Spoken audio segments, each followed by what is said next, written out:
সাক্ষীদের হাজির করতে নানা জটিলতায় মামলার ধীরগতি।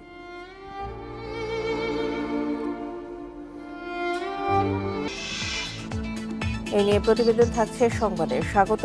সকাল ৯টার বিরতিহীন ইন্ডিপেন্ডেন্ট সংবাদে আপনাদের সাথে আছি সঞ্চারী মজিদ তমা এবং আমি রাকিব আহমেদ। আর এবারে জানিয়ে দেব সংবাদ শিরোনাম। আজ বঙ্গভবনে শপথ নেবেন নবনির্বাচিত রাষ্ট্রপতি মোহাম্মদ শাহাবুদ্দিন। 2 মেয়াদ শেষে রাষ্ট্রপতি আব্দুল হামিদের বিদায়।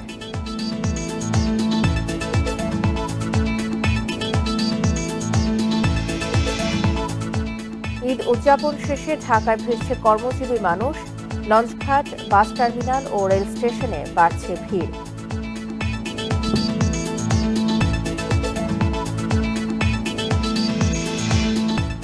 বিএনপি এলে জোটে, আর না এলে একক ভোট করবে আওয়ামী লীগ। আসতে পারে পুরনো শরিকরাও।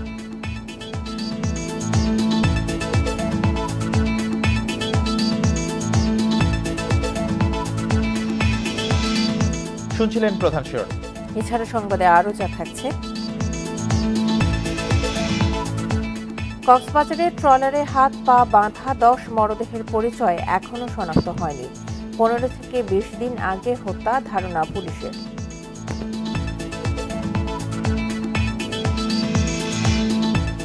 টাইব্রেকারে ব্রাইটনকে হারিয়ে এফএ কাপ ফাইনালে ম্যানচেস্টার ইউনাইটেড। 3 জুন মুখোমুখি ম্যান সিটি।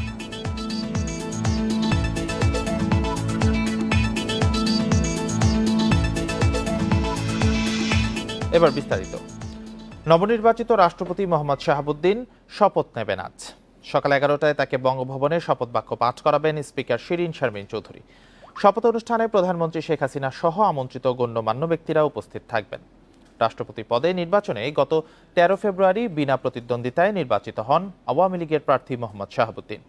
এদিকে 2 মেয়াদে রাষ্ট্রপতির দায়িত্ব পালন শেষে বর্তমান রাষ্ট্রপতি মোহাম্মদ আব্দুল হামিদের মেয়াদ শেষ হচ্ছে। রাষ্ট্রপতির পদ থেকে অবসরে যাওয়ার আইন অনুযায়ী তিনি অবসর ভাতা, চিকিৎসার সুবিধা সহ অন্যান্য সুযোগ সুবিধা পাবেন।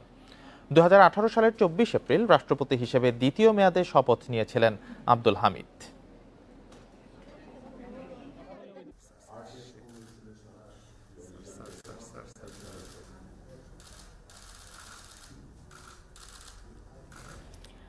আজ বঙ্গভবন থেকে বিদায় নিচ্ছেন দেশের 21তম রাষ্ট্রপতি মোহাম্মদ আব্দুল হামিদ। এর মাধ্যমে শেষ হচ্ছে পরপর 2 দফায় পূর্ণ মেয়াদ শেষ করা দেশের প্রথম কোনো রাজনীতিকের রাষ্ট্রপতির দায়িত্ব।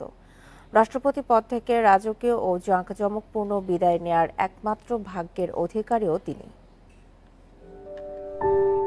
বর্ষিয়ান রাজনীতিবিদ মোহাম্মদ আব্দুল হামিদের জন্ম 1944 সালে কিশোরগঞ্জের হাওর অঞ্চল মিঠামইনের কামালপুরে।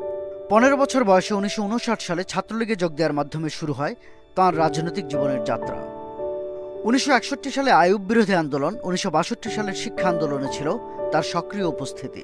1963 সালে গুরুদয়াল সরকারি কলেজের ছাত্র সংসদের সাধারণ সম্পাদক নির্বাচিত হওয়ার পর থেকে 1966 সালের 6 দফা আন্দোলন, 1968 ছাত্র আন্দোলন, 69 গণ অভ্যুত্থান সব আন্দোলনেই ছিলেন নিবেদিত কর্মী।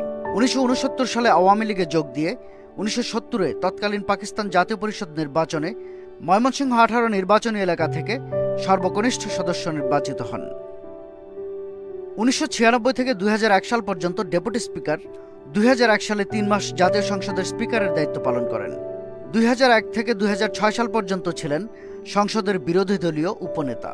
পরবর্তীতে 2009 সাল থেকে 2013 সাল পর্যন্ত আবারও স্পিকারের দায়িত্ব পালন করেন।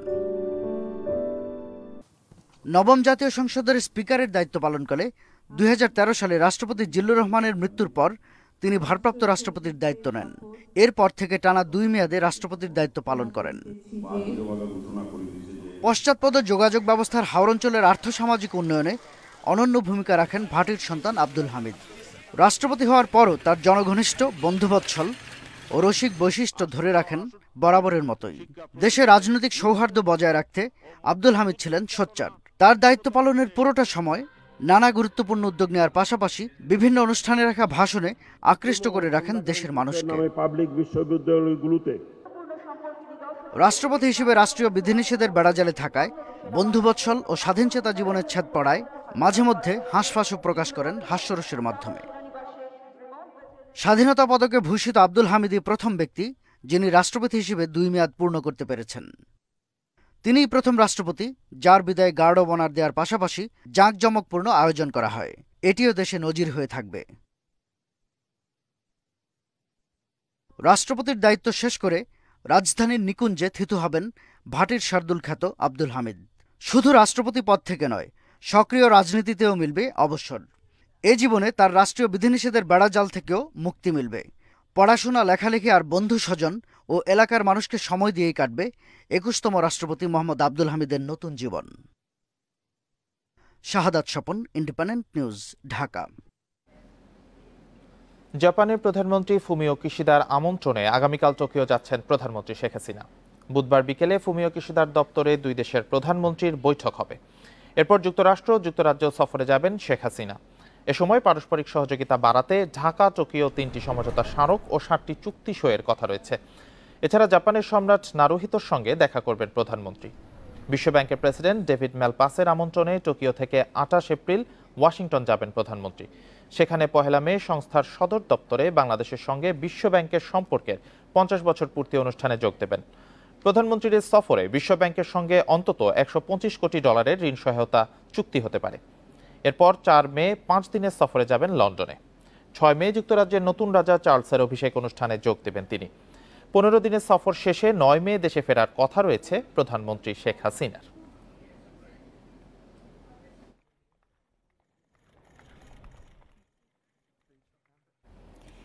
ঈদের ছুটি শেষ। টানা ৫ দিন ছুটির পর আজ খুলেছে অফিস, আদালত, ব্যাংক, বিমা। স্বজনদের সঙ্গে ঈদ উদযাপন শেষে কর্মক্ষেত্রে যোগ দিতে ঢাকায় ফিরছে কর্মজীবী মানুষ। সকালে সদরঘাট, কমলাপুর রেল স্টেশন ও বাস টার্মিনালগুলোতে দেখা গেছে ঢাকায় ফেরা মানুষের ভিড়। যাত্রীদের নিরাপত্তা নিশ্চিত করতে একসঙ্গে কাজ করছে পুলিশের সব ইউনিট।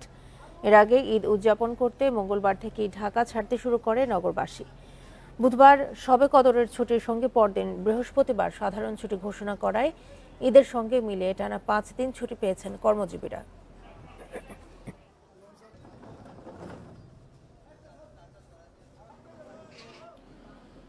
এ বিষয়ে আরো জানাতে কমলাপুর রেল স্টেশন থেকে যোগ দিচ্ছেন সহকর্মী আরাফাতুর রহমান। আরাফাত, আমরা সকাল থেকে দেখছিলাম বাস টার্মিনাল ও ফেরিঘাটগুলোতে তেমন একটা যাত্রীদের আনাগোনা নেই। রেল স্টেশনে, কমলাপুর রেল স্টেশনে কেমন দেখছেন যাত্রীদের আনাগোনা?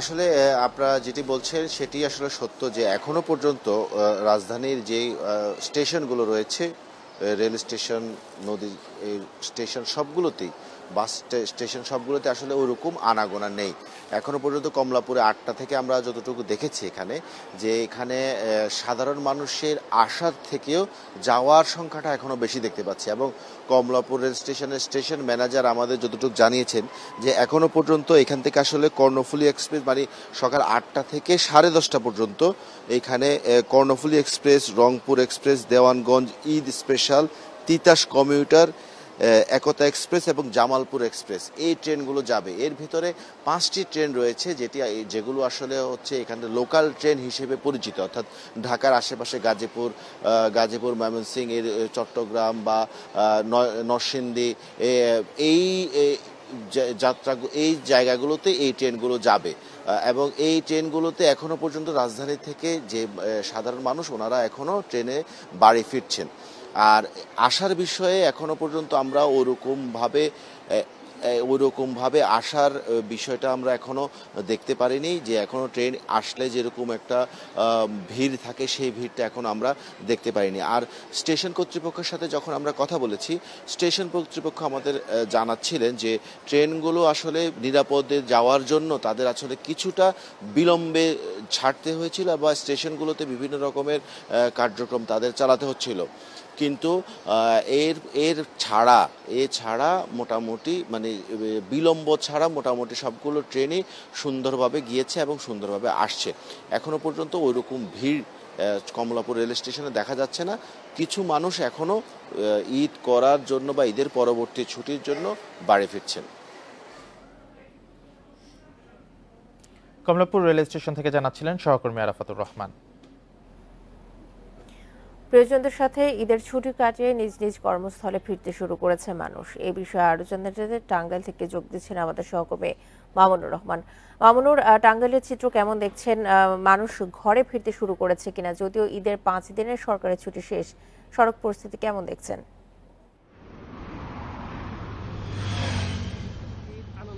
মানুষ আবার কর্মস্থলে ফিরতে শুরু করেছে। উত্তরবঙ্গে প্রবেশটা টাঙ্গাইলের আমি যদি দর্শকদেরকে দেখানোর চেষ্টা করি, আমার পিছনে যে সড়কটি দেখা যাচ্ছে এটা হচ্ছে ঢাকা টাঙ্গাইল বঙ্গবন্ধু সেতু মহাসড়ক। এটা দেশের অন্যতম বড় মহাসড়ক এবং গুরুত্বপূর্ণ মহাসড়ক। তো এই যে মহাসড়কে কিন্তু এখন খুব বেশি যানবাহন দেখা যাচ্ছে না। এই চিত্রটি কিন্তু আমরা সকাল থেকে যখন এই মহাসড়কে এসেছি তখন থেকে কিন্তু মহাসড়কে খুব বেশি যানবাহন আমরা চলতে দেখি, অর্থাৎ খুব বেশি সংখ্যক যানবাহন কিন্তু চলছে না। এই বিষয়ে যদি একটি তথ্য দিই, আজকে তো প্রথম কর্মদিবস। তো সাধারণত আমরা প্রতিবারই যেটা দেখি, প্রথম কর্মদিবসের আগের দিন কিন্তু বিপুল সংখ্যক মানুষ রাজধানীতে ফেরে। কিন্তু বঙ্গবন্ধু সেতু কর্তৃপক্ষের কাছ থেকে যে তথ্যটি পেয়েছি, সেই তথ্য অনুযায়ী গতকালকে 24 ঘন্টায় 16,526টি যানবাহন বঙ্গবন্ধু সেতু পারাপার করেছে। খুব বেশি মানুষ যে চলাচল করছে এই ব্যস্ত মহাসড়ক ব্যবহার করে বেশি তেমন না। আজও সকালবেলা খুব বেশি যানবাহন নেই। তো আমি এই বিষয়ে কথা বলে পুলিশের সাথে যারা এখানে দায়িত্ব বলেছেন, তারা বলেছেন যে খুব বেশি যানবাহন নেই, যারা আসছেন তারা নির্বিঘ্নে চলাচল করতে পারছেন। সড়ক পরিস্থিতি নিয়ে জানাচ্ছিলেন আমাদের সহকর্মী। সাতক্ষীরার বকচড়া বাইপাস সড়কে 2 মোটরসাইকেলের সংঘর্ষে প্রাণ গেছে বাবা ছেলে সহ 3 জনের। আহত হয়েছেন আরও 6 জন। রোববার রাত 8:30টার দিকে এই দুর্ঘটনা ঘটে। নিহতরা হলেন সাতক্ষীরার কলারোয়া উপজেলার আব্দুল বারী, তার ছেলে রেজওয়ান আহমেদ এবং সদরের খানপুর গ্রামের মাহমুদুর রহমান। নিহতের স্বজনেরা জানান, আব্দুল বারী ও তার ছেলে রেজওয়ান আহমেদ বকচড়া এলাকায় বাইপাস সড়কে মোটরসাইকেলে দাঁড়িয়েছিলেন। এ সময় আরেকটি মোটরসাইকেল পেছন থেকে ধাক্কা দেয়। এতে আব্দুল বারী ঘটনাস্থলেই মারা যান। আহত রেজওয়ান ও মাহমুদুরকে হাসপাতালে ভর্তি করা হলে চিকিৎসক মৃত ঘোষণা করেন। দুর্ঘটনা কবলিত মোটরসাইকেলের সাথে আরও 3টি দ্রুতগামী মোটরসাইকেলের সংঘর্ষ হলে আহত হন 6 জন। তাদেরকে সাতক্ষীরা মেডিকেল কলেজ হাসপাতালে ভর্তি করা হয়েছে।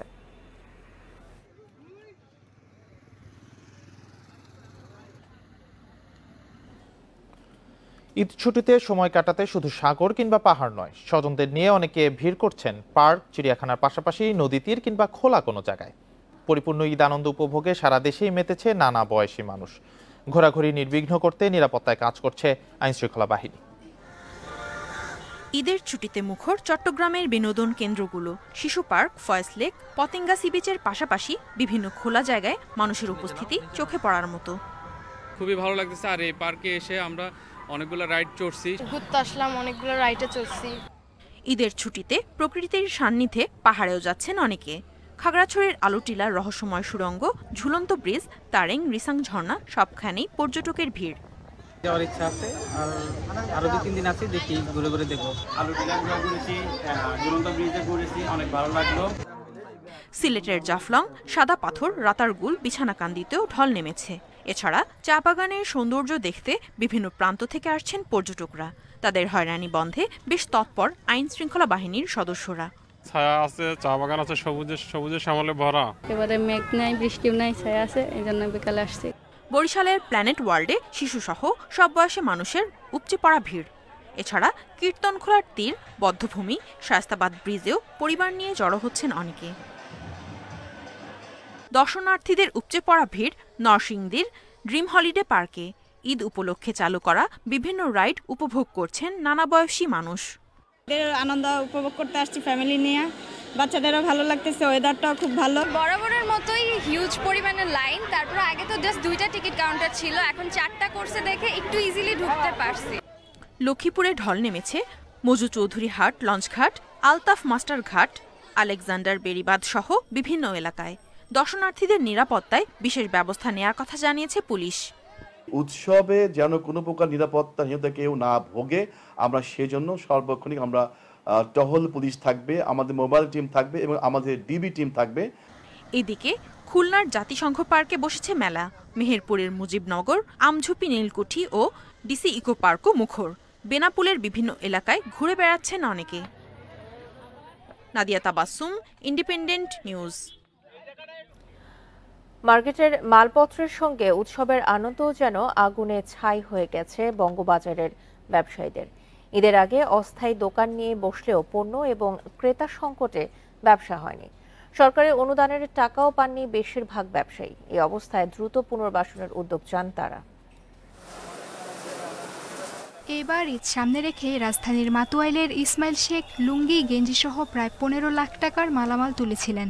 তবে 4 এপ্রিলের আগুনে সর্বস্ব হারানোই মিলিয়ে গেছে ঈদের আনন্দ।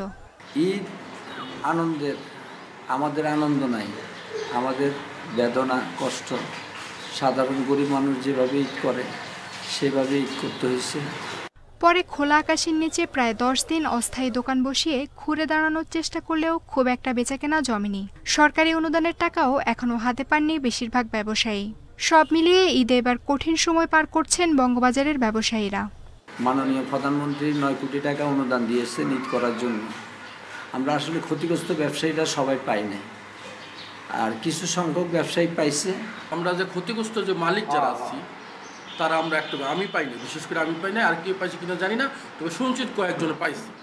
এই বিষয়ে দোকান মালিক সমিতি বলছে সরকারি অনুদানের বরাদ্দ দেয়া হচ্ছে জেলা প্রশাসনের মাধ্যমে।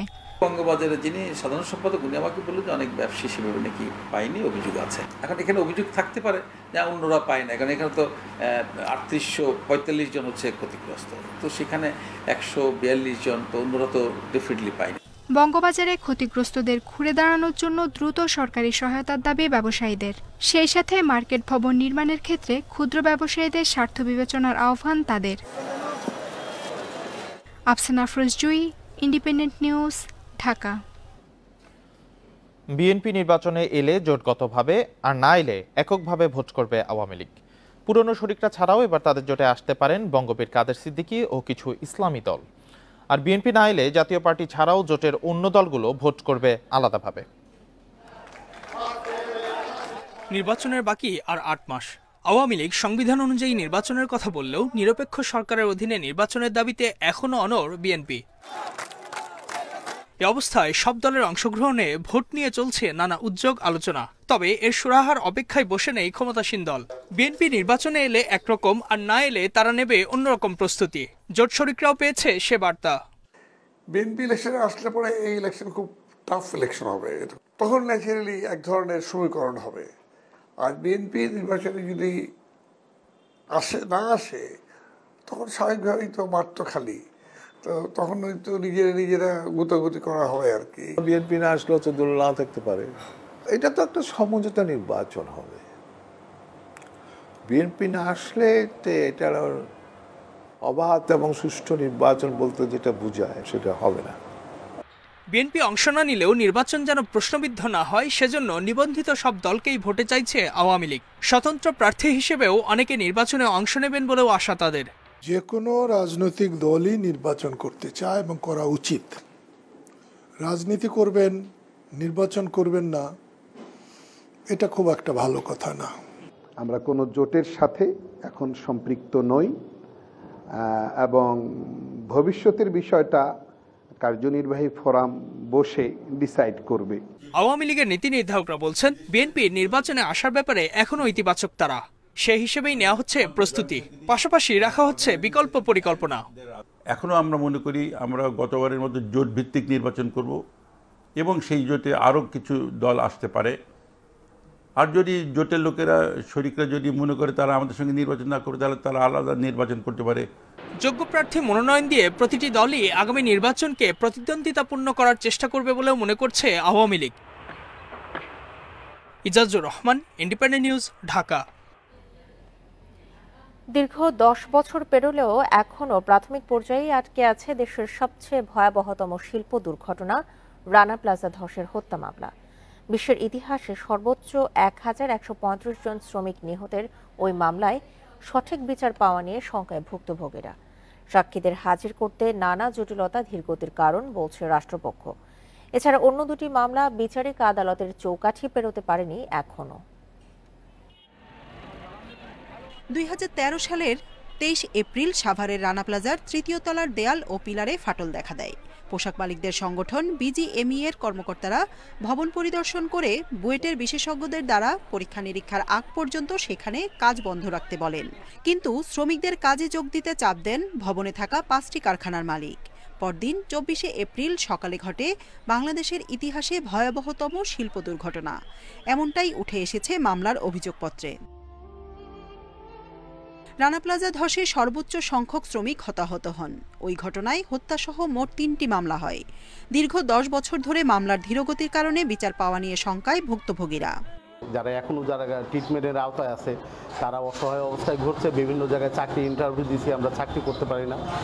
সকল শ্রমিকের ক্ষতিপূরণ দিতে হবে, ন্যায় বিচার করতে হবে। গার্মেন্টস মালিক, ভবন মালিক এবং সকল আসামিদের আমরা সর্বোচ্চ শাস্তি দাবি করি। হত্যা মামলার 39 জন আসামির মধ্যে কারাগারে আছেন কেবল ভবনের মালিক সোহেল রানা। সম্প্রতি হাইকোর্ট তাকে জামিন দিলেও তা স্থগিত করে চেম্বার জজ আদালত। এছাড়া পলাতক 7 জন এবং জামিনে আছে 31 আসামি। তদন্তে ধীরগতি, উচ্চ আদালতের স্থগিতাদেশ সহ নানা কারণে 7 বছরের বেশি সময় চলে গেছে হত্যা মামলার বিচার প্রক্রিয়া শুরু করতে। সেই স্টে অর্ডারের কারণে বিগত বছরগুলোতে এই মামলার সাক্ষ্য গ্রহণ করা সম্ভব হয়নি। অবশেষে গেল বছরের জানুয়ারিতে শুরু হয় এই মামলায় সাক্ষ্য গ্রহণ। মোট সাক্ষী 596 জন। দ্রুত নিষ্পত্তির জন্য যতটা সম্ভব বেশি সাক্ষ্য নেওয়ার চেষ্টার কথা বলছে রাষ্ট্রপক্ষ। আমরা 20 জন করে সাক্ষীকে দিচ্ছি যে সাক্ষ্য জমা আসে, এবং প্রত্যেকটা ডিস্ট্রিক্টের এসপিকে আমরা স্পেশাল বার্তা দিচ্ছি। বার্তা দিয়ে সেখান থেকে সাক্ষীগুলো আনা হচ্ছে। এখন যাদেরকে পাওয়া যাচ্ছে তাদেরকে পাওয়া যাচ্ছে, তারা আসতেছে। যাদেরকে পাওয়া যাচ্ছে না তাদের প্রতিবেদন আসছে যে এই লোককে এখানে পাওয়া যাচ্ছে না। তো আমরা যথাসম্ভব চেষ্টা করছি, আমাদের সর্বোচ্চ চেষ্টা দিয়ে, যে আমরা সাক্ষীটা যত তাড়াতাড়ি সম্ভব শেষ করতে। ভবন ধসের ঘটনায় বিল্ডিং কোড লঙ্ঘনের মামলায় অভিযোগ গঠন হলেও সাক্ষ্য গ্রহণই শুরু হয়নি। উচ্চ আদালতের স্থগিতাদেশের কারণে থমকে আছে প্রক্রিয়া। আর ভবন নির্মাণ সংক্রান্ত দুর্নীতির মামলা রয়েছে সাক্ষ্য গ্রহণ পর্যায়ে। জান্নাতুল ফেরদাউস তানভি, ইন্ডিপেন্ডেন্ট নিউজ, ঢাকা। সাভারের রানা প্লাজার ট্র্যাজেডির 10 বছর আজ। এ বিষয়ে আরো জানাতে সাভার থেকে যুক্ত হচ্ছেন আমাদের সহকর্মী রুবেল আহমেদ। রুবেল, সাভারের রানা প্লাজা ধসের 10 বছর আজকে পূর্ণ হয়ে গেল। দেশের পোশাক শিল্পে আসলে সবচেয়ে বড় দুর্ঘটনা এটি। নিহতদের স্মরণে সেখানে কি কি আয়োজন রয়েছে আজকে সেখানে? আপনি যেমনটি বলছিলেন, সাভারের ধসে পড়া রানা প্লাজা ট্র্যাজেডির আজকে 10 বছর। আমরা দেখতে পেয়েছি প্রতি বছরের মতো এবছরও বর্ষপূর্তি অর্থাৎ 10 বছর পূর্তি উপলক্ষে বিভিন্ন শ্রমিক সংগঠনের পক্ষ থেকে কিন্তু নানা ধরনের কর্মসূচি নেওয়া হয়েছে। সেই কর্মসূচিগুলোর মধ্যে রয়েছে রানা প্লাজার সামনে যে অস্থায়ী যে বেদি রয়েছে, স্মৃতিস্তম্ভ রয়েছে, সেখানে কিন্তু শ্রমিক সংগঠনের পক্ষ থেকে ফুল দিয়ে কিন্তু সেদিনের ভবন ধসের ঘটনায় নিহত যে শ্রমিকরা রয়েছেন তাদেরকে কিন্তু ফুল দিয়ে শ্রদ্ধা নিবেদন করা হয়েছে। এবং এখানে আমরা দেখতে পেয়েছি যে আহত যে শ্রমিকরা রয়েছেন তারাও কিন্তু এসে জড়ো হয়েছেন, তারাও কিন্তু সেদিনের বিভীষিকাময় দিনের স্মৃতিচারণ করছেন। এবং ভবন মালিক যিনি রয়েছেন সোহেল রানা, তার কিন্তু সর্বোচ্চ শাস্তি ফাঁসির দাবি জানিয়েছেন। এবং এখানে যে আহত যে শ্রমিকরা রয়েছেন এবং তারা যেমন এসেছেন, ঠিক তেমনি কিন্তু আমরা এখানে দেখতে পেয়েছি যে নিহত যে শ্রমিক রয়েছেন তাদের যে স্বজনরা আছেন তারাও কিন্তু এখানে কিন্তু এসে কিন্তু ফুল দিয়ে শ্রদ্ধা নিবেদন করছেন। এবং আজকের যে দিনের যে কর্মসূচি, এর আগে কিন্তু আমরা দেখতে পেয়েছি গতকাল রাত থেকে এই 10 বছর পূর্তি উপলক্ষে যে কর্মসূচি সেগুলো কিন্তু আনুষ্ঠানিকতা শুরু হয়েছে। আমরা দেখতে পেয়েছি গতকাল সন্ধ্যার পর এই ধসে পড়া রানা প্লাজার সামনে যে অস্থায়ী যে বেদি রয়েছে, স্মৃতিস্তম্ভ রয়েছে, সেখানে কিন্তু মোমবাতি প্রজ্বলন করে কিন্তু এই 10ম বর্ষপূর্তির আনুষ্ঠানিকতা শুরু করা হয় শ্রমিক সংগঠনের পক্ষ থেকে। আমরা কিন্তু দেখতে পেয়েছি শ্রমিক সংগঠনের নেতাকর্মী ছাড়াও ঈদের ছুটিতে অধিকাংশ যে শ্রমজীবী মানুষ রয়েছেন, শিল্প কারখানার শ্রমিকরা রয়েছেন, তারা কিন্তু গ্রামের বাড়ি চলে গেছেন। কিন্তু তারপরও যে সকল পোশাক শ্রমিকরা, অন্যান্য সাধারণ কারখানার শ্রমিকরা যারা এখনো সাভার শিল্পাঞ্চলে রয়ে গেছে, তারা কিন্তু এখানে কিন্তু ফুল দিতে আসছেন এবং সবাই কিন্তু একটি দাবি জানাচ্ছেন। সবার কিন্তু দাবি একটি, ভবন মালিক যিনি সোহেল রানা রয়েছেন তার সর্বোচ্চ শাস্তি ফাঁসির দ্বারা দাবি জানিয়েছেন। এছাড়া সাম্প্রতিক সময়ে সোহেল রানার একটি জামিন আদেশ দিয়েছিল, এই জামিন আদেশটাকে তারা কিন্তু এই জামিন আদেশে তারা কিন্তু খুবই মর্মাহত হয়েছেন। তারা বলছেন যেখানে সোহেল রানার ফাঁসি হওয়ার কথা, সেখানে তার জামিন হওয়া মানে হচ্ছে তার মুক্তির পথ সুগম, যার কারণে তারা এসব কিন্তু আরো কঠোর আন্দোলনে যাওয়ার কিন্তু হুঁশিয়ারি দিয়েছেন। এবং এখানে যে জানাবেন, এই যে 10 বছর পূর্ণ হলো, এখন পর্যন্ত এই মামলার নিষ্পত্তি সম্পন্ন হয়নি, সেক্ষেত্রে বিজিএমএ নেতারা কি কোনো পদক্ষেপ নিয়েছেন? তারা কি বলছে এই বিষয়ে? দেখুন, আমরা আসলে সাভার থেকে বিজিএম এর যে নেতাকর্মী আছে তাদের সাথে কথা বলার সুযোগ হয়ে থাকে না, তবে আমরা বিভিন্ন শ্রমিক সংগঠনের নেতৃবৃন্দের সাথে কথা বলেছি। তারা কিন্তু এই মামলা নিষ্পত্তি না হওয়াতে কিন্তু তাদের মধ্যে কিন্তু ক্ষোভ রয়েছে। তারা কিন্তু জানিয়েছেন যতদিন পর্যন্ত সোহেল রানার সর্বোচ্চ শাস্তি ফাঁসি কার্যকর না হবে ততদিন পর্যন্ত তাদের কিন্তু এই আন্দোলন লড়াই কিন্তু তারা বিভিন্ন সময় চালিয়ে যাবেন, এবং তাদের দাবি আদায় না হওয়া পর্যন্ত তাদের এই কর্মসূচিগুলো চালিয়ে যাবে বলে শ্রমিক নেতৃবৃন্দ আমাদেরকে জানিয়েছেন। এবং আহত যে শ্রমিকরা রয়েছেন তারাও কিন্তু সোহেল রানার সর্বোচ্চ শাস্তি ফাঁসির দাবি জানিয়েছেন। সাভার থেকে রানা প্লাজা ধসের 10 বছর পূর্ণ উপলক্ষে নিহতদের স্মরণে সকলে শ্রদ্ধা জানাচ্ছেন, সে বিষয়ে জানাচ্ছিলেন আমাদের সহকর্মী রুবেল আহমেদ। তৈরি পোশাকের উপর ভর করে একক মাসে রেকর্ড $5 বিলিয়ন রপ্তানি আয় করেছে বাংলাদেশ। আন্তর্জাতিক পর্যবেক্ষকরা বলছেন এখন পৃথিবীর সবচেয়ে নিরাপদ কর্মপরিবেশ বাংলাদেশের পোশাক খাতে। পোশাক খাতের এই ঘুরে দাঁড়ানো শুরু রানা প্লাজা ধসের পর। বিশ্লেষকরা বলছেন এই খাতের টেকসই প্রবৃদ্ধির জন্য জোর দিতে হবে সহযোগী শিল্প উন্নয়নে। 2013 সালে 24 এপ্রিলে রানা প্লাজা দুর্ঘটনায় দেশে বিদেশে তিরস্কারের ঝড় ওঠে। কারখানায় নিরাপদ কর্মপরিবেশ না থাকার অভিযোগে জিএসপি সুবিধা স্থগিত করে প্রধান রপ্তানি বাজার যুক্তরাষ্ট্র। আসে নানা প্রতিবন্ধকতা। এমন বৈরী বাস্তবতায় ক্রেতা জোট, অ্যালায়েন্স এবং অ্যাকর্ডের তত্ত্বাবধানে শুরু হয় ব্যাপক ভিত্তিক সংস্কার কার্যক্রম।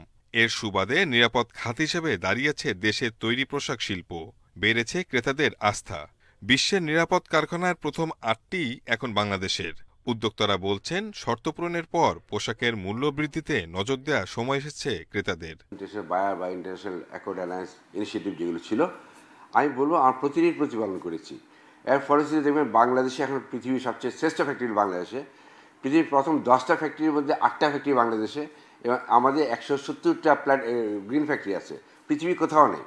তো সবগুলো কিন্তু আমি বলবো রানা প্লাজার পরে আমাদের এই বলবো যে প্রাপ্যতারা এরপরে আসছে। 2030 সাল নাগাদ পোশাক খাতে রপ্তানির লক্ষ্যমাত্রা নির্ধারণ করা হয়েছে $100 বিলিয়ন। এই লক্ষ্য অর্জনে ব্যাকওয়ার্ড লিঙ্কেজ হিসেবে টেক্সটাইল সহ অন্য খাতে বিনিয়োগ বাড়ানোর তাগিদ অর্থনীতিবিদদের। কর্মপরিবেশের অনেক উন্নতি হয়েছে, তাতে কোনো সন্দেহ নাই, কিন্তু এটা হচ্ছে ম্যাক্রো লেভেলে। আমরা যদি একটু মাইক্রো লেভেলে দেখি, এখনও অনেক ফ্যাক্টরি আছে যারা সাব কন্ট্রাক্টিং করে, যারা হয়তো ওইভাবে এক্সপোর্ট করে না বা বড় বড় ফ্যাক্টরির হয়ে তারা কাজ করে। তো সেই জায়গাগুলো আমি মনে করি যে অনেক কর্মপরিবেশের উন্নতির অনেক সুযোগ রয়েছে। আন্তর্জাতিক শ্রম সংস্থা বলছে রানা প্লাজার দুর্ঘটনার পর বাংলাদেশের পোশাক শিল্পে পেশাগত নিরাপত্তার ক্ষেত্রে উল্লেখযোগ্য অগ্রগতি হয়েছে। এই খাতের উন্নয়নে বাংলাদেশ মডেল অনুসরণ করতে অন্যান্য দেশকে পরামর্শ দিচ্ছে বিভিন্ন ব্র্যান্ড ও ক্রেতা। Shahid Ahmed, Independent news, Dhaka. কক্সবাজার সমুদ্র উপকূলে ভাসমান একটি ট্রলার থেকে 10 মরদেহ উদ্ধার করা হয়েছে। মরদেহগুলো উদ্ধার করে মর্গে পাঠানো হয়েছে। নিহতদের পরিচয় শনাক্তে কাজ চলছে। কক্সবাজার শহরের নাজিরাটেক সমুদ্র উপকূলে মাছ ধরার ট্রলারটি ভেসে আসতে দেখে স্থানীয়রা সেখানে কোনো মানুষ না থাকায় খবর দেয়া হয় পুলিশকে। ঘটনাস্থলে পৌঁছার পর সেখানে উদ্ধার অভিযান শুরু করে পুলিশ ও ফায়ার সার্ভিস। পাটাতনের পেরেক খুলতেই একে একে বের করা হয় হাত পা বাঁধা 10 জনের গলিত মরদেহ। মাছ নাকানো কল এর মধ্যে একটু মানে ভাঙ্গা ওই পা যে চুলা উঠে গেছে, পা বাইরে হয়ে গেছে। ভাঙ্গা বুটকান এখানে যাই দেখি মানে একটা গোলার মধ্যে কতগুলা মানুষ একটা বাইর হয়ে গেছে, সেগুলা সবগুলা ফসে গেছে। ট্রলারটিতে মাছ লুটের জন্য হামলা চালিয়েছে জলদস্যুরা। এতে বাধা দিলে জেলেদের হত্যা করা হয় বলে ধারণা উদ্ধারকারীদের। 15 থেকে 20 দিন আগে এই ঘটনা বলেও ধারণা তাদের। ফিশিং গেমে যে মাছ রাখার যে চেম্বারটা থাকে তার মধ্যে ডেড বডিগুলো একসাথে করে রেখে উপর দিয়ে কাঠ দিয়ে পেরেক মেরে তাদেরকে প্যাক করে রাখা হয়েছে। এই প্রত্যেকটা পাটাতন কাঠের প্যাকগুলা পেরেকগুলা খুলে খুলে ডেড বডিগুলো আমাদের উদ্ধার করতে হয়েছে। তবে ঘটনাটা ঘটেছে কমপক্ষে 15 থেকে 20 দিন আগে। নিহতদের পরিচয় শনাক্তে কাজ চলছে জানিয়ে পুলিশ বলছে হত্যার রহস্য বের করতে তদন্ত শুরু হয়েছে। সিআইডি এবং পিবিআই এর অফিসারদেরকে এবং ক্রাইম সিন অ্যানালাইসিসের টিম তাদেরকে আমরা সংবাদ দিয়েছি। পরিচয় নিশ্চিত করার পরে আমরা আসলে প্রকৃতপক্ষে বুঝতে পারবো যে এটি কোন ধরনের হত্যাকাণ্ড। উদ্ধার মরদেহগুলো কক্সবাজার সদর হাসপাতালের মর্গে নেওয়া হয়েছে। নিহতরা কক্সবাজারের বাইরের কোনো জেলার হতে পারে বলে ধারণা আইনশৃঙ্খলা বাহিনীর। তৌফিকুল ইসলাম, ইন্ডিপেন্ডেন্ট নিউজ, কক্সবাজার। মুক্তিযুদ্ধের অন্যতম সংগঠক ও ঐক্য ন্যাপের সভাপতি পঙ্কজ ভট্টাচার্য মারা গেছেন। রোববার রাতে রাজধানীর একটি বেসামরিক হাসপাতালে মারা যান তিনি। আজ সকাল 10:30 থেকে 12টা পর্যন্ত কেন্দ্রীয় শহীদ মিনার প্রাঙ্গণে বর্ষিয়ানে রাজনীতিবিদকে শ্রদ্ধা জানাবেন দলীয় নেতাকর্মীরা। পঙ্কজ ভট্টাচার্য শ্বাসকষ্ট সহ বিভিন্ন সমস্যায় ভুগছিলেন। শনিবার তাকে গুরুতর অবস্থায় নেওয়া হয় হেলথ অ্যান্ড হোপ হাসপাতালে। হাসপাতালটির চিকিৎসক লেলিন চৌধুরী জানান, শনিবার হৃদরোগে আক্রান্ত হন প্রবীণ এই রাজনীতিক। এরপর থেকেই লাইফ সাপোর্টে ছিলেন তিনি। এর আগে 17 এপ্রিল বার্ধক্যজনিত জটিলতায় তাকে হাসপাতালে ভর্তি করা হয়েছিল। বামপন্থী আদর্শে বিশ্বাসী প্রবীণ এই রাজনীতিকের জন্ম 1939 সালের আগস্টে। চট্টগ্রামের রাউজানের নোয়াপাড়া গ্রামে তার বেড়ে ওঠা। তার বয়স হয়েছিল 83 বছর।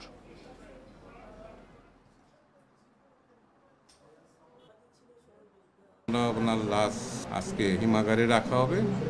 মঙ্গলবার সকাল 10:30টার সময় কেন্দ্রীয় শহীদ মিনারে সমস্ত রাজনৈতিক দল সর্বস্তরের মানুষের শ্রদ্ধা নিবেদন করার জন্য 10:30 থেকে 12টা পর্যন্ত।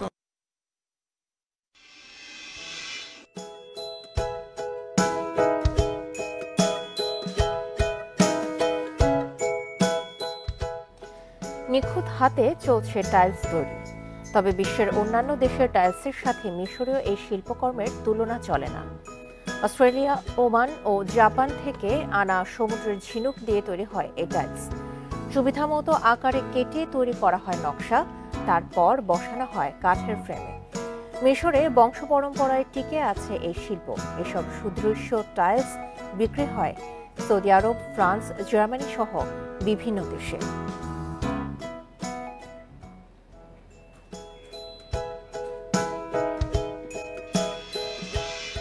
এ নিয়ে প্রতিবেদন থাকছে সংবাদের পরের অংশে।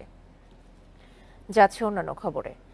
দুর্বৃত্তদের গুলিতে নিজ বাড়িতে নিহত হয়েছেন রাজবাড়ীর বরাট ইউনিয়ন ছাত্রলীগের সভাপতি শেখ সুমন সবুজ। এ ঘটনায় আহত হয়েছেন আরও এক যুবক। রোববার রাত 10টার দিকে হত্যার ঘটনা ঘটে। নিহতের স্বজনেরা জানায়, গত রাতে কয়েকজন দুর্বৃত্ত সুমনের ঘরের জানালা দিয়ে গুলি করে পালিয়ে যায়।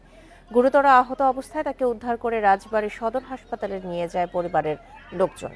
সেখান থেকে ফরিদপুর মেডিকেল কলেজ হাসপাতালে নেওয়ার পথে তার মৃত্যু হয়। হত্যার কারণ জানতে তদন্ত করছে পুলিশ। ঘটনার সাথে জড়িতদের গ্রেপ্তারে পুলিশের অভিযান চলছে।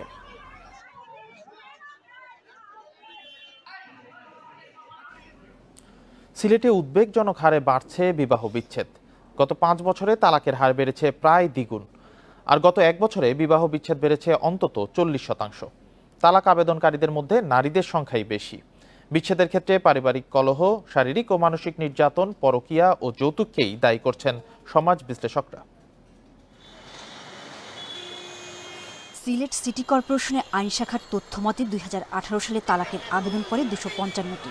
প্রতি বছরে আবেদনের হার বেড়ে 2022 সালে দাঁড়িয়েছে 402টিতে। আবেদনকারীর প্রায় 70%ই নারী। সিটি কর্পোরেশনে আবেদন জমার পর সমঝোতা করে বিষয়টি সুরাহার চেষ্টা করা হলেও বেশিরভাগ ক্ষেত্রে বিচ্ছেদই বেছে নেন আবেদনকারীরা। সুন্দরভাবে মীমাংসা করার চেষ্টা করি। নিয়মিত আমরা তালাক সংক্রান্ত শুনানি বোর্ড হয়, সেই বোর্ডের মাধ্যমে আমরা মীমাংসার চেষ্টা করি। আর কোনো কারণে যদি আমাদের মাধ্যমে মীমাংসা না হয়, তাদেরকে আমরা পরামর্শ দিই কোর্টের মাধ্যমে মীমাংসা করার জন্য। পারিবারিক কলহ, শারীরিক ও মানসিক নির্যাতন, যৌতুক, মাদক সেবন, পরকীয়াই বড় কারণ হিসেবে উল্লেখ করা হয়েছে। শিক্ষায় শিক্ষিত করতে হবে। দ্বিতীয় পদক্ষেপ হবে পারিবারিকভাবে ওদেরকে বোঝানো এবং বউ শাশুড়ির সম্পর্কটার উন্নয়ন ঘটানো। সংসারের বেশিরভাগই সমস্যাটা বউ শাশুড়ির মধ্যে দ্বন্দ্বটার সৃষ্টি হয়, আর সেখান থেকেই সেই দ্বন্দ্বটা বিস্তৃতি লাভ করে। দীর্ঘদিন সে মধ্যপ্রাচ্যে থাকায় তার সাথে যোগাযোগ রাখছে না, দাম্পত্য সম্পর্ক হচ্ছে না, এইসব কারণে নির্যাতিত হয়ে সে একসময় আইনের আশ্রয় নিচ্ছে। আসলে আমাদের পুরুষদেরও মানসিকতা পরিবর্তন করতে হবে। যদি পুরুষরা আগের মতোই চিন্তা করে যে একজন নারী বা একজন স্ত্রী তাকে আমি অবদমন করে রাখবো, তাহলে কিন্তু এটা তারা ভুল করবে। স্বামী স্ত্রীর পারস্পরিক শ্রদ্ধাবোধ, একে অপরের মতামতকে মূল্যায়ন করলে বিচ্ছেদের হার কমবে বলে মনে করেন সমাজ বিশ্লেষকরা। Independent news. আমের পর এবার চাঁপাইনবাবগঞ্জের পেয়ারা যাচ্ছে দুবাইয়ের মার্কেটে। রপ্তানিকারকরা বলছেন স্বাদে ভালো এবং নিরাপদ প্রক্রিয়ায় উৎপাদনের কারণে দুবাইয়ে ব্যাপক চাহিদা রয়েছে এখানকার পেয়ারার। এতে ভালো দাম পাওয়ায় লাভবান হচ্ছেন চাষিরা। কৃষি উদ্যোক্তারা বলছেন ক্রেতা বাড়াতে সরকারি সহযোগিতা পেলে বিপুল বৈদেশিক মুদ্রা অর্জন সম্ভব হবে। চাঁপাইনবাবগঞ্জে আমের পর এবার রপ্তানি হচ্ছে পেয়ারা। বরেন্দ্র অঞ্চলের রুক্ষ মাটিতে উৎপাদিত 15 মেট্রিক টন পেয়ারা প্রথমবারের মতো পাঠানো হয়েছে দুবাইতে। অ্যানালগ পদ্ধতিতে আমরা গ্রেডিং, তারপর প্যাকেজিং করতেছি। ওদের তো সব মেশিনারি অথবা ডিজিটাল পদ্ধতিতে করে। তারপরও আমরা তাদের থেকে পিছিয়ে নেই, মানে তাদের মতোই কিন্তু আমাদের ব্র্যান্ডিংটা হয়েছে এবং আমরা সুনাম অর্জন করছি। বাগানের মালিক রফিকুল ইসলামের সঙ্গে যোগাযোগ করে এসব পেয়ারা পাঠিয়েছে ঢাকার গ্যালাক্সি ফ্রেশ প্রডিউস লিমিটেড। কীটনাশক ছাড়া নিরাপদ পদ্ধতিতে উৎপাদিত পেয়ারার ব্যাপক চাহিদা রয়েছে দুবাইয়ের মার্কেটে। প্রথমে বলা থাকে যে যাতে কোনো পেস্টিসাইড ইউজ করা না হয়, স্পট থাকা যাবে না, কোনো ফ্রুট ফ্লাই থাকা যাবে না, এবং এটাকে কোয়ালিটিফুল হতে হবে, টেস্টি হতে হবে, এগুলোকে করি। আর কোনো বাগান যখন আমরা কোনটা ফার্মিংয়ের আওতায় নেই, তার কয়েকদিন আগে থেকে এটাকে আমরা মনিটরিং করি। স্থানীয় বাজারে যে পেয়ারার দাম মন প্রতি 1400 টাকা, রপ্তানির জন্য সেই পেয়ারা বিক্রি হচ্ছে 2300 টাকা দরে। নতুন করে পেয়ারা রপ্তানি সম্ভাবনার দ্বার খুলে দিয়েছে বলছেন কৃষি উদ্যোক্তারা। বাগান বেশি হতে ন্যায্য মূল্যটা পাই না, এক্সপোর্ট হতে হলো কি এটা আমাদের ওই ন্যায্য মূল্যের জায়গাটা সরে আসলাম আমরা, এবং যারা নতুন চাষি আছি বা উদ্যোক্তা আছি তাদের জন্য খুব ভালো হলো। এবং সাথে যেটা হলো এই জেলার সাথে দেশের অর্থনীতিতে একটা সমৃদ্ধি আসার একটা পথ সুগম হলো আর কি। আমের পর পেয়ারা রপ্তানি বাড়ায় চাষিদের জন্য নতুন প্রকল্প হাতে নেয়ার কথা জানিয়েছে কৃষি বিভাগ। 14টা রিজিয়ন আছে দেশে, এই 14টা রিজিয়নে ল্যাব হবে এই এবং প্যাকেজিং হাউস হবে। সেক্ষেত্রে যদি এগুলো হয় তাহলে আমি কৃষক ভাইরা সেখানে নিয়ে গিয়ে এই পণ্যগুলো সহজে প্যাকেজিং করে বিদেশে পাঠাইতে সহজ হবে। আর উদ্যোক্তারা বলছেন নিরাপদ ফল উৎপাদনে চাষিদের প্রশিক্ষণ জরুরি। এছাড়া সরকারিভাবে সহযোগিতা দেয়া হলে বাড়বে রপ্তানি আয়। Independent News. Chittagong veterinary and animal science বিশ্ববিদ্যালয়ে রয়েছে দেশের সবচেয়ে বড় জীবজন্তুর কঙ্কাল ও দেহাবশেষের জাদুঘর। বিচিত্র প্রাণী জগতের অসংখ্য কঙ্কালের দেখা মিলবে এই জাদুঘরে। সরকারি ছুটির দিন ছাড়া রবি থেকে বৃহস্পতিবার জাদুঘরটি খোলা থাকে সকাল 10টা থেকে বিকেল 5টা পর্যন্ত। দরজার পাশেই আস্ত জিরাফের কঙ্কাল। ভেতরে ঢুকলে চোখে পড়বে সাজানো পশু পাখি, সরীসৃপ ছাড়াও মানুষ, বাঘ, সিংহ, হাতি, উট কিংবা কুমিরের কঙ্কাল। বিভিন্ন জায়গা থেকে সংগ্রহ করা হয়েছে এসব প্রাণীর মরদেহ। পরে কঙ্কাল বানিয়ে সংরক্ষণ করা হয়। প্রাণীদেহের বিভিন্ন অঙ্গ প্রত্যঙ্গের অবস্থা, গঠন ও বৈশিষ্ট্য সম্পর্কে জানতে শিক্ষার্থীরা আসেন এই জাদুঘরে। আমরা যদি আগে থেকে দেখতে পেতাম তাহলে আমাদের আরও বেশি ইন্টারেস্ট তৈরি হতো এবং আরও বেশি এগুলো নিয়ে জানার আগ্রহ তৈরি হতো। প্রাণী সম্পর্কে ধারণা রাখার জন্য একটা ভালো একটা প্ল্যাটফর্ম। আমরা মাঝে মাঝে এই ল্যাবে আসি এবং বিভিন্ন প্রাণীগুলোকে দেখি এবং আমরা একসাথে অনেকগুলো প্রাণীর মধ্যে কম্পেয়ার করতে পারি। দর্শনার্থীদের কৌতূহল মেটানো ছাড়াও শিক্ষার্থীদের গবেষণায় বড় ভূমিকা রাখছে এই সংগ্রহশালা। প্রায় 6 মাস থেকে 1 বছর মাটির নিচে রাখা লাগে, তাহলে মাংসগুলো পচে যায়, আমরা হাড়গুলো কালেকশন করতে পারি।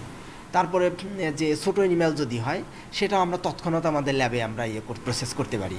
তার মানে অ্যানিম্যালের সাইজের উপর ভিত্তি করে এটা প্রসেসিং টাইমটা কম বেশি হয়। এই জাদুঘরে আছে প্রায় 60 প্রজাতির প্রাণীর কঙ্কাল ছাড়াও 580টি প্রাণীর অঙ্গ প্রত্যঙ্গ এবং 2000-এর কাছাকাছি হাড়।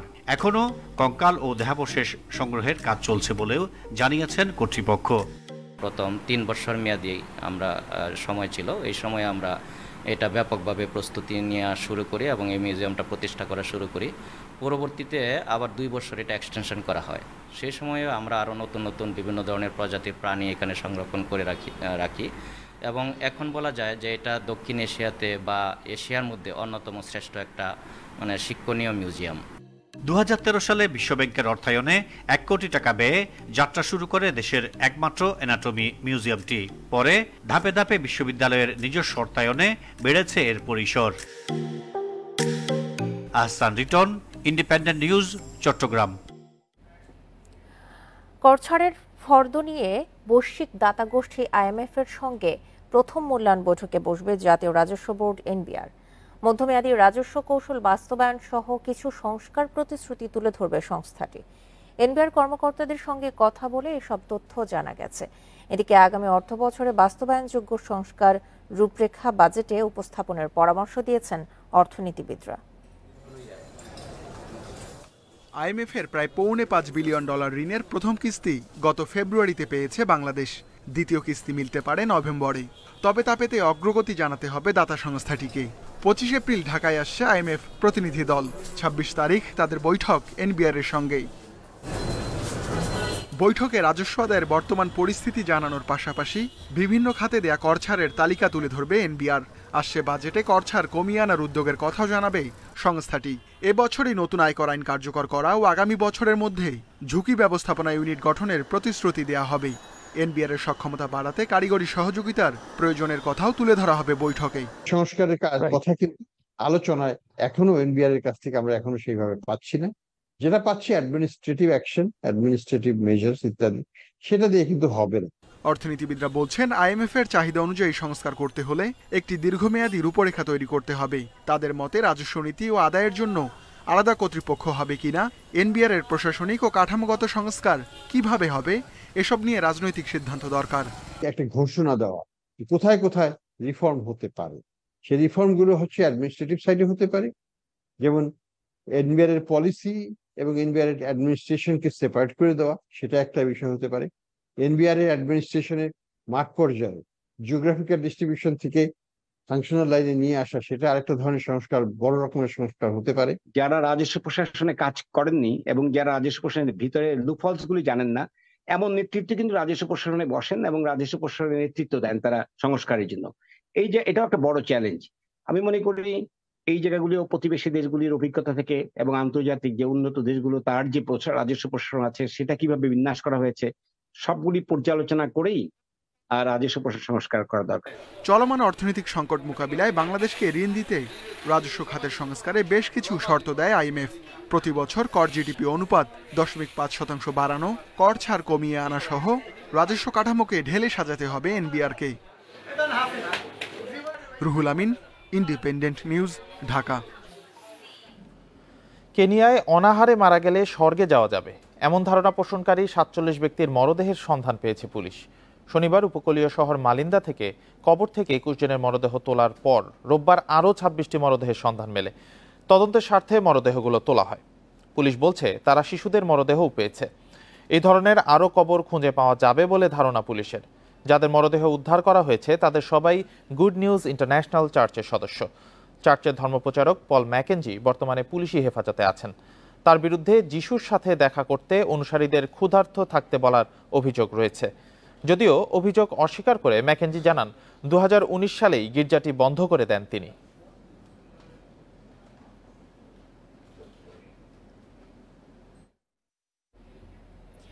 ইউক্রেনের যুদ্ধ বন্ধে আলোচনার পথ খুঁজছেন ব্রাজিলের প্রেসিডেন্ট। শনিবার পর্তুগাল সফরে লুলা বলেন ইউক্রেন সংকট নিরসনে তার দেশ মধ্যস্থতাকারী হিসেবে ভূমিকা পালন করতে প্রস্তুত।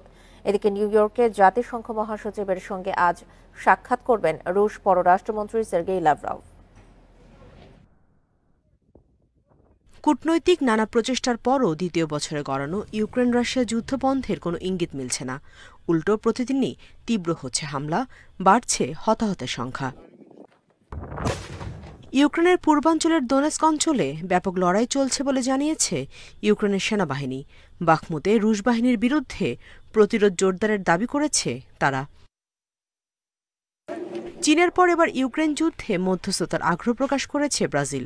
শনিবার পর্তুগাল সফরে আলোচনার মাধ্যমে এই সংকট সমাধানের পথ খোঁজার কথা জানান দেশটির প্রেসিডেন্ট।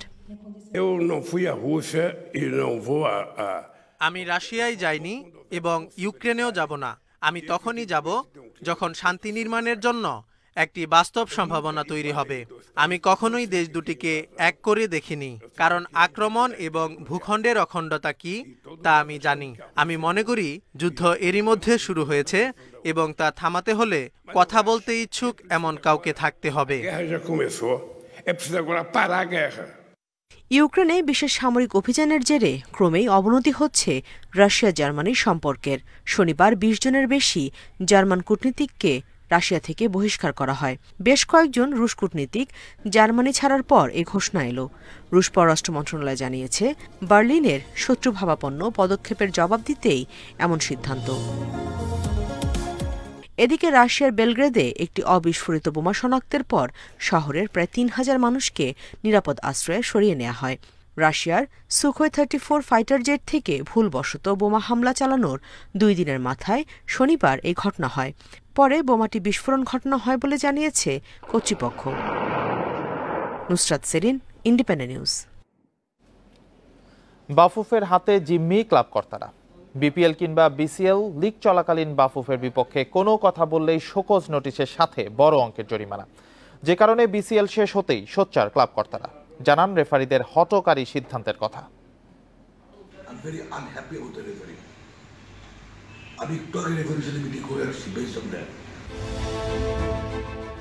ঘরোয়া লিগে রেফারির মান নিয়ে এভাবেই বিরক্তি প্রকাশ করেছিলেন বাফুফের সভাপতি।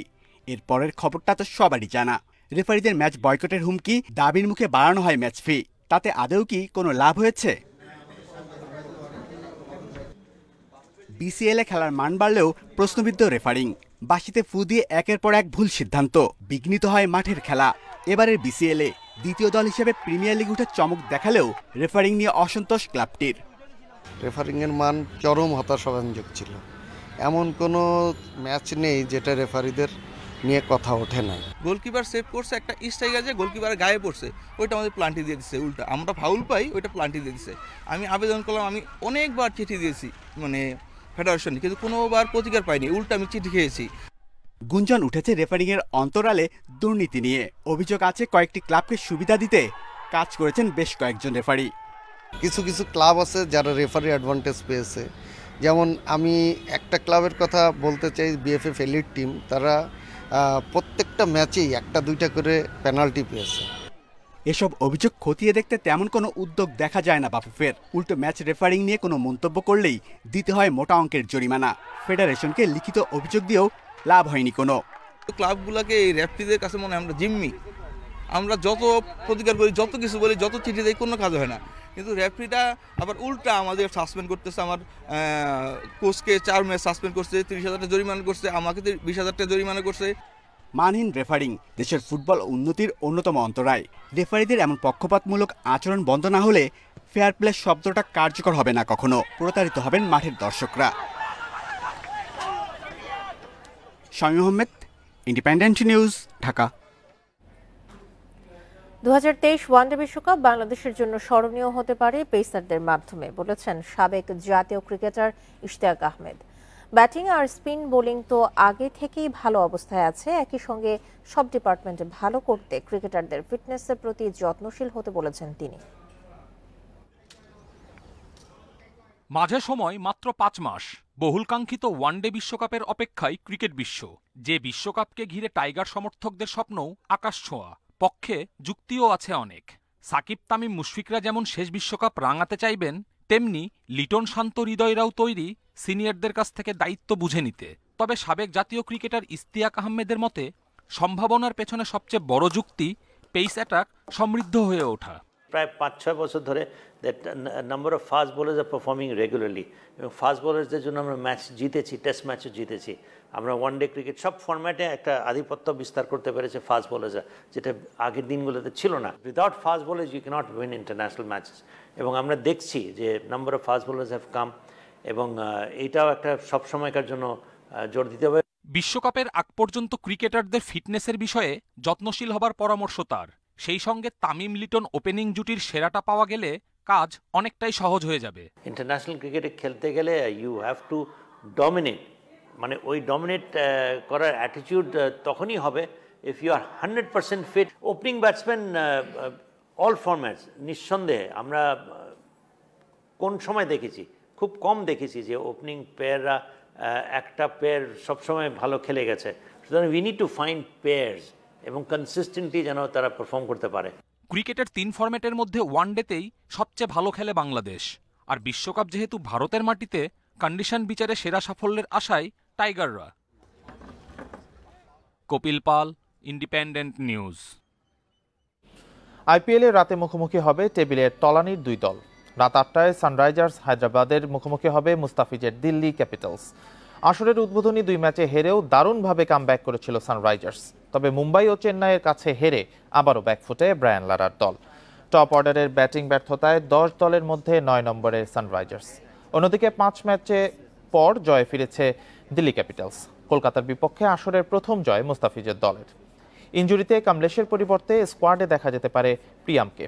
উইনিং কম্বিনেশন না ভেঙে অপরিবর্তিত একাদশ নিয়েই মাঠে নামবে ডেভিড ওয়ার্নারের দল। 6 ম্যাচে মাত্র 1 জয়ে টেবিলের তলানিতে দিল্লি। সমান ম্যাচে 4 পয়েন্ট নিয়ে 1 ধাপ উপরে সানরাইজার্স। নাটকীয়তার জন্ম দিয়ে এফএ কাপের ফাইনালে ম্যানচেস্টার ইউনাইটেড ব্রাইটনের বিপক্ষে টাই ব্রেকারে 7-6 ব্যবধানে জিতেছে রেড ডেভিলসরা। ওয়েম্বলিতে রোমাঞ্চকর প্রথমার্ধে জ্বলে ওঠে ব্রাইটন। ম্যাক অ্যালিস্টারের বাঁকানো শট কোনোভাবে ঠেকিয়ে দলকে রক্ষা করেন ম্যানচেস্টার গোলকিপার। দ্বিতীয়ার্ধে আরও একবার দলের ত্রাতা হয়ে ওঠেন স্প্যানিশ গোলকিপার ডেভিড।